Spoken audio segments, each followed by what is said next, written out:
தமிழ்நாட்டில் பரவலாக மின்கட்டணம் கூடுதலாக விதிக்கப்பட்டிருப்பதாக பொதுமக்களிடத்திலே கடந்த சில நாட்களாக புகார் எழுந்து வருகிறது.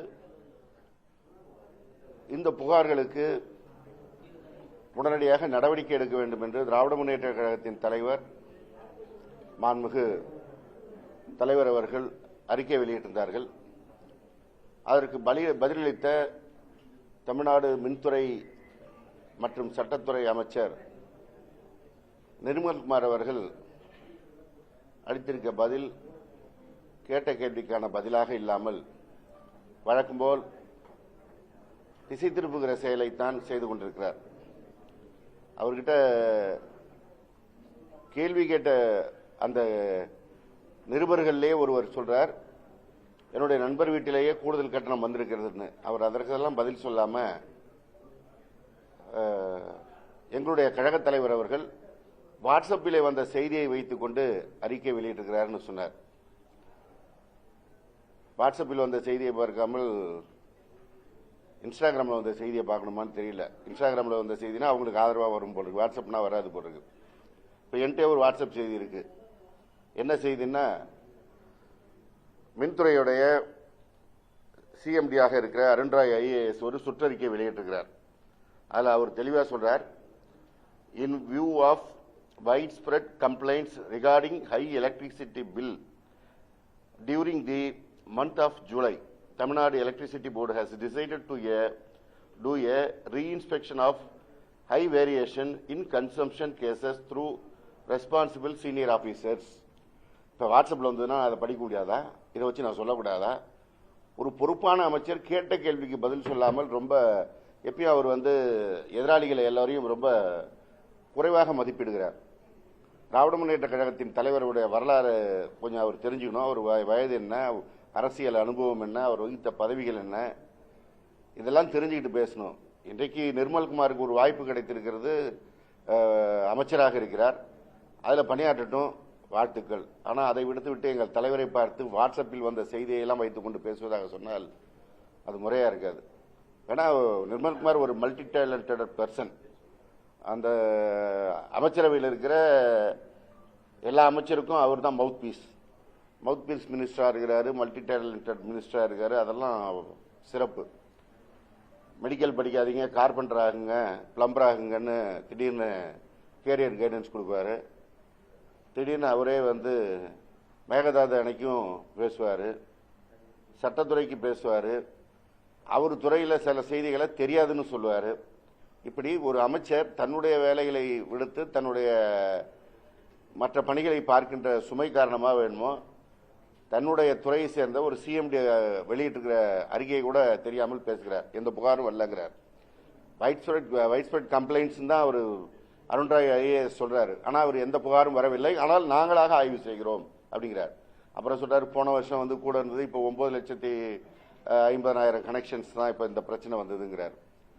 கடந்த காலங்களில் நீங்கள் இதெல்லாம் புகார் சொல்லி தான் இன்றைக்கு ஆட்சி மாற்றம் வந்திருக்கிறது. நீங்கள் சொன்ன மாற்றம் வந்திருக்கிறது. மாற்றம் வந்த பிற்பாடு திருப்பி நாங்கள் அப்போவோட இப்போ கம்மியாக இருக்கிறோம்னா நீ தப்பே நடக்காதுன்னு சொன்னீங்க, செய்துவிட்டு அதுக்கு எங்களுக்கு கம்மியாக இருக்குனார், ரைட்.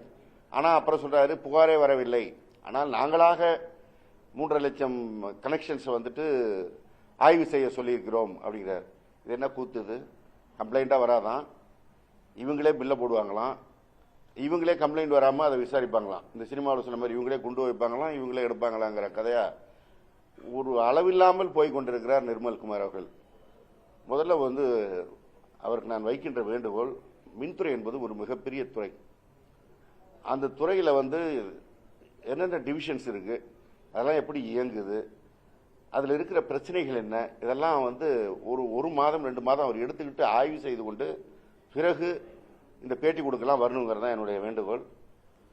அவர் ஆட்சி அமைந்த அன்று இந்த பதவி அவர் ஏற்ற நாள்லேருந்தே பார்த்தீங்கன்னா பேட்டி கொடுத்துக்கிட்டே இருக்கார். கரண்ட் கட்டுக்கு காரணம் என்னன்னு நாடே போராடுது அப்படின்னு கேட்டால் ஒவ்வொரு நாளும் ஒரு காரணத்தை சொன்னார். ஒரு நாள் அந்த துறையில் இருக்கிற அதிகாரிகளே சதித்து செய்கிறார்கள்னார். அப்புறம் திமுகவை சேர்ந்தவர்கள் ஃபியூஸ் கேரியரை பிடிக்கிட்டு போயிட்டாங்க, திருடிட்டு போயிட்டாங்கிறார். அப்புறம் மெயின்டெனன்ஸில் தான் பிரச்சனை அப்படிங்கிறார். இப்படி அவருக்கு வர்ற வாட்ஸ்அப் செய்தியை வைத்துக் கொண்டு பேசிக் கொண்டிருக்கிறார். ஒரு ஆய்வை முழுமையாக செய்து எங்க பிரச்சனை இருக்குன்னு பார்த்தாலே இந்த பிரச்சனையெல்லாம் வராது. திராவிட முன்னேற்ற கழக ஆட்சி 5 ஆண்டு காலத்தில் எழாத மின்தட்டுப்பாடு பிரச்சனை இந்த ஆட்சி அமைந்த இந்த குறுகிய நாட்களில் ஏற்படுகிறது என்றால் அதில் கவனம் செலுத்த வேண்டிய அவர் நிர்மல்குமார் கவனம் செலுத்தாமல் இருக்கிறார் என்கிற காரணத்தினால்தான் இப்படி இருக்கிறது. எனவே மற்றவர்களுக்கு அறிவுரை சொல்வது, ஏகடியம் பேசுவது, நக்கல் பேசுவது, நையாண்டி பேசுவதை விட்டு ஆக்கப்பூர்வமாக அவர் செயல்பட்டால் முறையா இருக்கும். ஏன்னா மக்களுக்கு மிக அத்தியாவசியமான துறைகளில் மின்துறையும் ஒன்று. ஒவ்வொரு நிமிடமும் கரண்ட் இல்லைன்னா அதனால வர்ற பிரச்சனையில பாதிக்கப்படுகிறவர்கள் சொல்கிறார்கள். 2 நாட்களுக்கு முன் கோவை பகுதிக்கு நான் சென்று இருந்தேன். அங்கே தொழில் செய்யக்கூடியவர்கள்லாம் சொல்றாங்க, தொழிலுக்குலாம் இது வரைக்கும் நாங்கள் பவர் கட் பார்த்ததில்லை, இப்போ வந்துட்டு பார்க்குறோம், எப்போ போகுது எப்போ வருதுன்னு தெரியல அப்படிங்கிறாங்க. முதல்ல இதெல்லாம் அவர் போய் பார்த்து மற்றவருடைய பிரச்சனையை ஆய்வுக் கூட்டங்கள் நடத்தி தெரிந்து கொண்டு நடவடிக்கை எடுத்தால் நலமாக இருக்கும். எனவே முன்னுக்கு முன் வேணாக அவரே பேசுறது, கம்ப்ளைண்ட் வரலங்கிறது, கம்ப்ளைண்ட் வந்ததை மறைக்கிறது, இதெல்லாம் தேவையில்லை.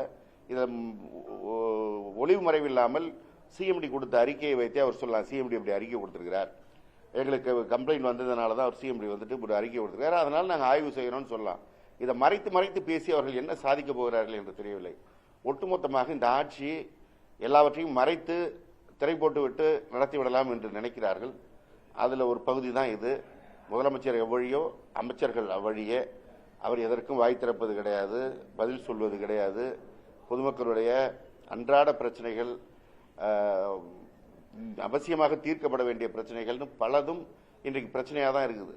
ஒரு ஆட்சி அமைந்து 6 மாத காலத்திற்கு அவங்களுக்கு விமர்சனம் செய்யக்கூடாதுன்னு சொல்றாங்க, நாங்களும் செய்யலை. ஆனால் ஒவ்வொரு நாளும் பாதிக்கின்ற பிரச்சனைகளை விமர்சனம் செய்யாமல் வேடிக்கை பார்த்து கொண்டு இருக்க முடியாது. ஏன்னா நாங்களும் ஒரு ரெஸ்பான்சிபிள் அப்போசிஷன் பார்ட்டி, எங்களுக்குமான கடமை இருக்கிறது. எங்களுக்கும் மக்கள் வாக்களித்து நாங்களும் குறிப்பிடத்தக்க அளவிலான சட்டமன்ற உறுப்பினர்களோடு இருக்கிறோம். எங்கள் தொகுதியை சேர்ந்தவர் மாத்திரமல்ல, ஒட்டுமொத்தமாக திராவிட முன்னேற்ற வாக்களித்து தமிழ்நாட்டு மக்களுக்கு குரல் கொடுக்க வேண்டிய அவசியம் இருக்கிற காரணத்தினால் எங்களுடைய தலைவர் இந்த மின்சார பிரச்சனைக்கு அறிக்கை விட்டிருக்கிறார்.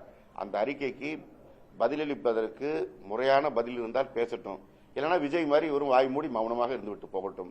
இனி இந்த நக்கல் நையாண்டி அறிக்கைகளை விட வேண்டாம் என்று நிர்மல்குமார் அவர்களுக்கு அன்போடு கேட்டுக்கொள்கிறேன்.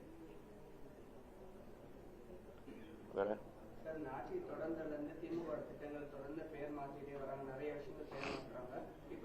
போக்குவரத்து துறையிலே அந்த லட்சணை கலர் எல்லாமே அந்த டிவியோட கொடியில இது பண்றாங்க, அந்த பஸ்ஸும் அதே கலர்ல கொண்டு வர மாதிரி பேரு. அதாவது அவங்களால எதுவும் செய்ய முடியல. அதனால் திராவிட முன்னேற்ற கழகத்தின் ஆட்சியினுடைய சாதனைகள் மக்கள் மனத்திலிருந்து இதெல்லாம் பேர் மாற்றத்தினால் அகற்றிடலாம் அவர் நினைக்கிறாரு. ஏதோ ஒரு மாற்றம் வேண்டும் என்று ஒரு 35% பேர் வாக்களித்தார்கள். அது கடைசி ஒரு 3 நாள் ஒரு 10% பேர் ஒரு மனமாற்றத்தால் ஏற்பட்டது தான் இது.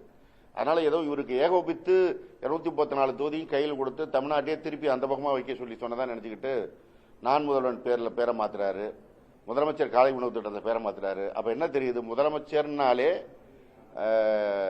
கழக தலைவர் மாண்புமிகு மு.க. ஸ்டாலின் அவர்கள் பெயர் தான் அவருக்கே ஞாபகம் வருது, விஜய்க்கே. அதனால்தான் முதல்வன்கிற பேர்லாம் எடுங்கிறார். தாய்மானவன் திட்டம் அப்படின்னா அவரை தான் ஞாபகம் வருது இவருக்கு, விஜய்க்கு.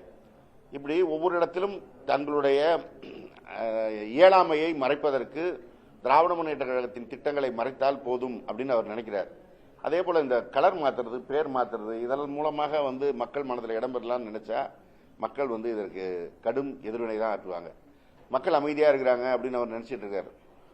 மக்கள் அமைதியாகலாம் இல்லை, அவங்கவுங்க அங்கங்க மின்சார பிரச்சனைக்கு போராடின மாதிரி ஒவ்வொரு இடத்திலும் இந்த தாவேகாவினர் செய்கின்ற பாலியல் லூட்டிகளுக்கு எதிராக போராடி கொண்டிருக்கிறார்கள். அவர்களுடைய குரலை எழுப்பி கொண்டுதான் இருக்கிறாங்க. அந்தந்த பகுதி நடந்து கொண்டிருக்கிறது. எதிர்கட்சிகள் இந்த 6 மாத காலத்திற்கு இவர்களை சொல்லியிருக்கிறாங்களேன்னு பெரும் போராட்டம் அறிவிக்காமல் இருக்கிறதுனால இவர் ஏதோ இவருக்கு எதிர்ப்பே இல்லாத போல நினைத்து கொண்டு இந்த பணியெல்லாம் செய்கிறார். குறிப்பா இந்த பேருந்துக்கு கலர் மாற்ற போறோம், பேருந்துடைய துறையில இருக்கிற வெப்சைட் கலர் மாத்துறது, இதெல்லாம் செய்தால் இதெல்லாம் ஒரு நிமிஷத்து வேலை. ஆட்சி மாற்றம் மீண்டும் வருகின்ற பொழுது அப்புறம் இதெல்லாம் மாறதான் போகிறது. மக்கள் மனதில் எதை செய்தால் இடம் பிடிக்கலாம்னு பார்ப்பதுதான் ஒரு ஆட்சியாளராக பொதுமக்களால் அமர்த்தப்பட்டவர்களுடைய எண்ணமாக இருக்க வேண்டும். இப்ப எங்க தலைவர் கொண்டு வந்திருக்கின்ற திட்டங்கள் காலை உணவு திட்டமாக இருந்தாலும், புதுமை பெண் திட்டம், தமிழ் புதல்வன் திட்டம், மகளிர் உரிமை தொகை திட்டம், இந்த திட்டம்லாம் என்றைக்கு மக்கள் கேட்டாலும் சொல்லுவாங்க இது மாண்புமிகு மு.க. ஸ்டாலின் அவர்கள் கொண்டு வந்த திட்டம்னு. தமிழ்நாட்டுக்கு யார் தமிழ்நாடுன்னு பெயர் வைத்ததுன்னா பேரறிஞர் அண்ணா வைத்தார் அப்படின்னு தான் எல்லாரும் சொல்லுவாங்க. இது போன்ற இடஒதுக்கீடு பிரச்சனை யார் தமிழ்நாட்டினுடைய இந்த முன்னேற்றத்துக்கு காரணமாக தலைவர் கலைஞர் தான் சொல்லுவாங்க. இப்படி செய்துதான் பெயர் எடுக்க வேண்டும், பெயர் மாற்றியோ கலர் மாற்றியோ பெயர் எடுக்க வேண்டும் என்று நினைத்தால் மக்கள் காத்திருப்பார்கள். இன்றைக்கு ஒன்றிய அரசாங்கம் இப்படிதான் 12 ஆண்டு காலமாக தங்களுக்கு எதிராக பெரிய குரல் இல்லை அப்படின்னு நினைச்சாங்க. இன்றைக்கு ஒரு பெரிய கடும் பிரளயம் ஏற்பட்டிருக்கிறது. அதுபோல ஒரு சந்திப்பு சூழலை தான் விஜயும் சந்திக்க வேண்டிய நிலை வரும்.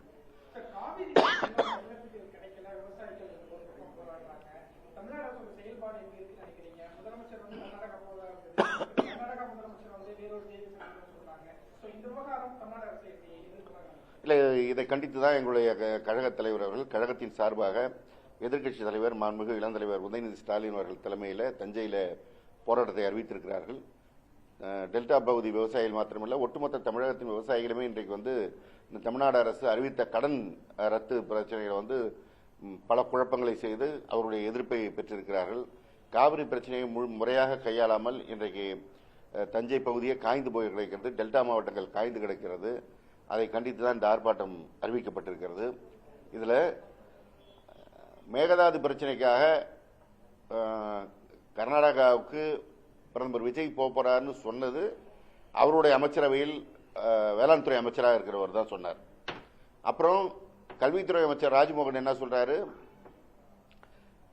இதையெல்லாம் முதல்வர் முடிவு செய்து முதல்வரே அறிவிக்கத்தான் தெரியும், மற்றவங்க சொல்றதெல்லாம் எடுத்துக்க முடியாதுன்னு சொல்றாரு. ஒரு அமைச்சர் சொல்றதா இன்னொரு அமைச்சரே சொல்றாரு. இப்ப இன்னைக்கு நம்ம மல்டி டேலண்டட் நிர்மல்குமார் என்ன சொல்லியிருக்கிறாரு, முதல்வர் அலுவலகம் அறிவிக்கும்னு சொல்றாரு. அப்புறம் அவரே சொல்றார் இதை நீதிமன்றம் தான் இதை தீர்க்க வேண்டும் என்று சொல்கிறார். நீதிமன்றம் தான் தீர்க்க வேண்டும் என்றால் விஜய் கர்நாடகா போக வேண்டிய அவசியம் என்ன? ஒரு சட்டத்துறை அமைச்சர் நிர்மல்குமார்ங்கிறவர் வெறும் மின்துறை அமைச்சர் மாத்திரமல்ல, சட்டத்துறை அமைச்சர். அப்ப அவர் சட்டத்துறையில் ஆலோசித்து தான் சொல்லணும் இது நீதிமன்றம் மூலம் தான் தீர்க்க முடியும் என்று. அப்ப அவர் அதை முதலமைச்சர் சொல்லியிருக்கணும்ல, போகணான்னு. அடுத்தது நாங்க போறோம்னு சொல்லல, அந்த குழு பட்டியல் ஏன் வந்ததுன்னு தெரியலன்னு இவங்களே சொல்றாங்க. இந்த ஆட்சி அமைந்ததுலேருந்து எதுவுமே அதிகாரப்பூர்வமாக அறிவிப்பு கிடையாது. தகவல் கிடைத்தது, தாவேகாவுடைய தகவல் கிடைத்ததுன்னு தான் எல்லா தகவலும் வரும். முதலமைச்சர் பதவியேற்ப போகிறார், தகவல் கிடைத்தது. அமைச்சரவை பட்டியலை வழங்க போகிறார், தகவல் கிடைத்தது. இப்படிதான் தகவல் கிடைத்தது போல கர்நாடகா போகிறார் என்று தகவலும் கிடைத்தது. அந்த தகவலையும் அவர்களே இன்னும் உறுதி செய்யல. ஆனா அங்க கர்நாடகாவிலேருந்து அந்த முதலமைச்சர் சிவகுமார் அவர்கள் இப்ப பேட்டி கொடுத்துட்டு இருக்காரு, விஜய் அவர்கள் இப்பொழுது இங்கு வர வேண்டாம், இங்கே நிலைமை சரியில்லை அப்படின்னு பேட்டி கொடுக்கிறார். அப்ப அவர் ஏன் வர வேண்டாம்னு சொல்றாரு? இப்ப இவங்க யாரோ கேட்டிருக்கணும், விஜய் அவர்கள் அங்கே வர வேண்டும் என்று கேட்டிருக்க வேண்டும். கேட்டிருந்த காரணத்தினால்தான் அவங்க இப்ப வர வேணான்னு சொன்னோம். இப்ப இதையெல்லாம் மறைச்சு பேச வேண்டிய அவசியம் என்ன? நாங்க கூட பரவாயில்ல, அவருடைய கூட்டணியில் இருக்கின்ற கட்சிகளே இது குறித்து கோபத்தை வெளிப்படுத்தி இருக்கிறார்கள். அவருடைய கட்சிக்கு ஆட்சி அமைவதற்கு வெளியிலிருந்து ஆதரவு கொடுத்திருக்கின்ற கட்சிகள், குறிப்பாக இடதுசாரி இயக்கங்களே தங்களுடைய அதிருப்தியை வெளிப்படுத்தியிருக்கிறார்கள் கர்நாடகா போவது குறித்து. ஆனா இப்போவும் அதுல உண்டா இல்லையா, நடக்குமா நடக்காதா, எதையும் சொல்லாம ஒரு கள்ள மௌனம் காக்கிறது இந்த அரசாங்கம். இப்படி அமைதி காப்பதன் மூலமாகவே மக்கள்கிட்ட பிரச்சனை பெருசா வெடிக்காம இருக்கும்னு நினைச்சிட்டு இருக்காங்க. அமைதியே ஒரு கட்டத்தில் மிகப்பெரிய புரட்சியாக வெடிக்கும். இதை உணராவிட்டால் மிகப்பெரிய ஆபத்து தான் இந்த தாவேக அரசாங்கம் சந்திக்கும். பள்ளி மாணவர்களுக்கு சிக்கன் பிரியாணி போறதா சொல்லிருக்காங்க, அது எப்படி பாக்குறீங்க, சாத்தியமா? அது குறித்து பல கல்வியாளர்கள் கருத்து சொல்லிட்டு இருக்கிறாங்க. முட்டைன்னா முழுசா கொடுத்துருவோம் தெரியும், நீங்க சிக்கன் பிரியாணி என்ன கொடுக்க போறீங்கன்னு தெரியும், குஸ்காவை போட்டு சிக்கன் பிரியாணி போட்டோன்னு கூட சொல்லலாம். அதாவது ஒரு திட்டத்தை செயல்படுத்துவதற்கு முன்பாக அந்த திட்டத்தினுடைய பிரச்சனைகள் என்ன வரும், அதை முழுமையா செயல்படுத்த முடியுமா, இதெல்லாம் தெரியும். இவங்க மன்றம் வச்சிருக்கும் போது நாங்க அங்க செஞ்சோம் இங்க செஞ்சோம், அதனால சில விஷயங்களை இங்க செய்யறோம்னு வராங்க. மன்றங்கிறது தனிநபர்களுடைய பிரச்சனை, அவங்க எதை விருப்பப்பட்டாலும் செய்யலாம். ஆனா அரசு அப்படி இல்லை, இதுக்கு அக்கௌண்டபிலிட்டி இருக்கு.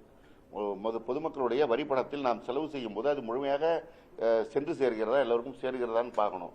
எல்லா விஷயத்தையும் விளையாட்டு போக்கில் அவங்க நினைச்சுக்கிட்டு இருக்காங்க. ரீல்ஸ் தான் அதே, இதை போட்டால் அது ஒரு 2 நாள் ரீல்ஸ் போடலாம்னு நினைச்சிருப்பாங்க. பார்ப்போம். தேங்க்யூ.